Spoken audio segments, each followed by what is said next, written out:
Hey y'all, my name is Pam Harrell, and it has been a pleasure to serve on the Child Shall Lead Them campaign and getting ready for this. We've been working behind the scenes for 6 months, and it's finally time to bring this out to y'all.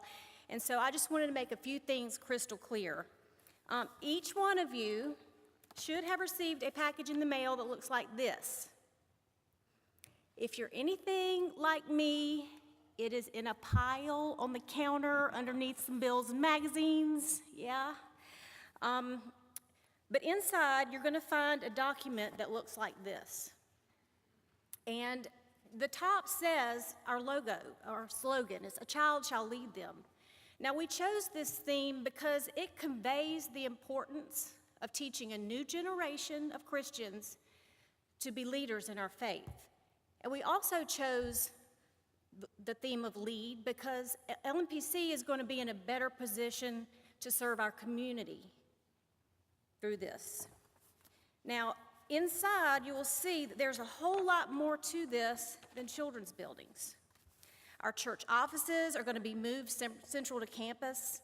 The kitchen will be renovated. Parking spaces will be added, and hopefully a covered drop-off for dry access to the sanctuary will be built. So this project is going to benefit us all. Also inside is your pledge card. We are asking you on September 15th, which is Dedication Sunday, to come forward with your pledge. Now, this is a pledge, a commitment. Checks are welcome. We do need a certain amount of cash to get this whole thing started, but we have set this up so that your pledges can come in over a 5-year period. And on the back of your pledge card, you'll see that a significant donation is really not so scary if you break it down over 5 years. So the facts are this: we need $800,000 in pledges. Our consultant tells us that the only way we're going to reach this goal is if some really significant sacrificial gifts are given. So I'm going to encourage you to talk to your family, to search your heart, and to prayerfully consider what you can contribute. And if you did not receive a package or you have questions, I'll be glad to talk to you in the narthex after church. Thanks, guys.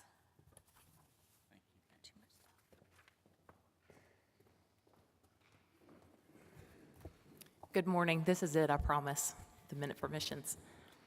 For those that do not know me, my name is Elinor McCrady Harris, and I'm the daughter of Smythe and Ron, also members here at Lake Murray. My husband is John, and we have 3 children, Ellison, Kate, and Ford. And I'm here to, I guess for those of you that know me for many years, you know that this is my church home, that I've grown up in this church my entire life. And because of this reason, it's why I want to talk to you today about the A Child Shall Lead Them campaign and why it means so much to me and to others like me. Before I start, I'd like to begin with a verse. It's from the book of John, chapter 1, verse 5. The light shines through the darkness, and the darkness can never extinguish it. This verse came to the front of my mind today when I was preparing for what I was going to say to you. Light shining through the darkness. When I look back to my youth, so much of God's light was revealed to me through this very church. I was baptized here. I have fond memories of being in Sunday school with Sevilla Miller. She was the first to teach me John 3:16. She would give us a verse to memorize, and if those that came back the next Sunday saying the verse from memory would get a quarter. Man, when I look back, that was pretty good. It was pretty good.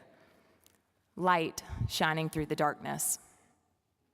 I remember all of the church talent shows where I would clog with Allie Burris and Brooke Price. Or even more, I remember the church talent shows where my dad, Smythe McCrady, was in an act titled The Womanless Wedding. I had never seen a Nerf football used so creatively. Dad seemed to like those talent shows as he was also in a lip-syncing duet with Larry Sandifer. Can you imagine? And oh, the family night suppers at church when we were young. My brother and I still talk about Betty Algar's sweet potato biscuits. We loved coming here for those nights. Everyone would play in the gym afterwards or out on the softball field. Light shining through the darkness. And then there were the hard times when we had deaths in our family. I remember someone from this church was always first to send a card or bring a meal. As a youth here, I was surrounded by people who took an interest in me and always asked how I was doing. People like Tootsie and George Sheely, Frankie Flowers, Milton and Jean Moore, Jim and Marguerite Dunbar, the Burrises, the Chavises, the Cummelanders, just to name a few. I was confirmed here and also a member of the youth group here. Some of my best memories came from our youth program. And I'm sure my parents were pretty happy that I had the light of the youth program and some of the darkness that can be in those teenage years. I was married in this church to my husband John 13 years ago. After having our first daughter, Ellison, we decided that out of all the other choices of churches around, we wanted to choose Lake Murray as our church home because of all the memories that I have and the firm foundation it gave me. All three of our children have been baptized here and are now on the very same path I followed in this church that has showed me so much light shining through the darkness. We all have our own stories. I'm just thankful that Lake Murray has been such a huge part of my story. With the A Child Shall Lead Them campaign, we have the opportunity right now to expand our ministry building for children and youth, our offices, our campus, our parking lots, our kitchen. We can enhance this welcoming place and make this a light shining through the darkness for so many others. We can all play a role in continuing or beginning someone else's story. There are others in this church that have experienced the light that is found at Lake Murray Presbyterian. Others like myself who grew up here, then chose to return here to worship and raise their families. And many of them are here today. I'd like to call their names. Christiana Milam, Chris Griffith Dunbar, Liz Thurman Knott, Virginia Hyatt Sheely and Aaron Sheely, Louisa Burris Adam, Catherine Burris Tuttle, Elizabeth Burris Teal,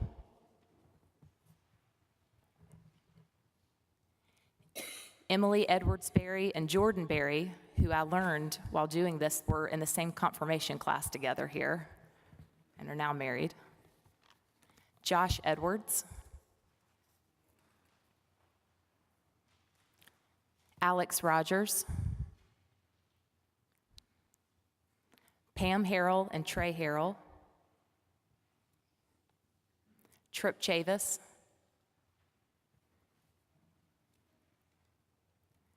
Kelly Bates Schaefer, David Good,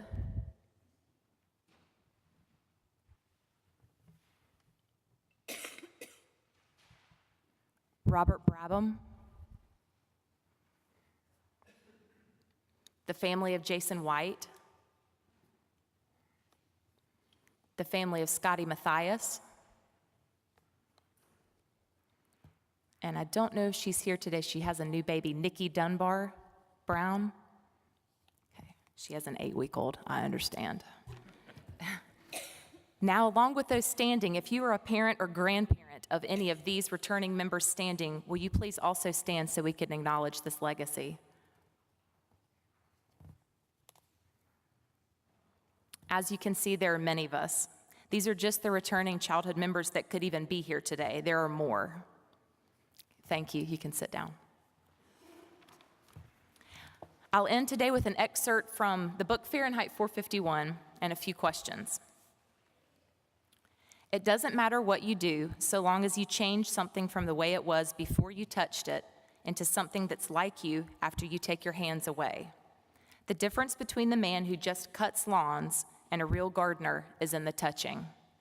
The lawn cutter might just as well not have been there at all. The gardener will be there a lifetime. So, will you help spread the light among the darkness and prayerfully pledge a contribution to this campaign? Will you pay it forward? Will you follow? Thank you.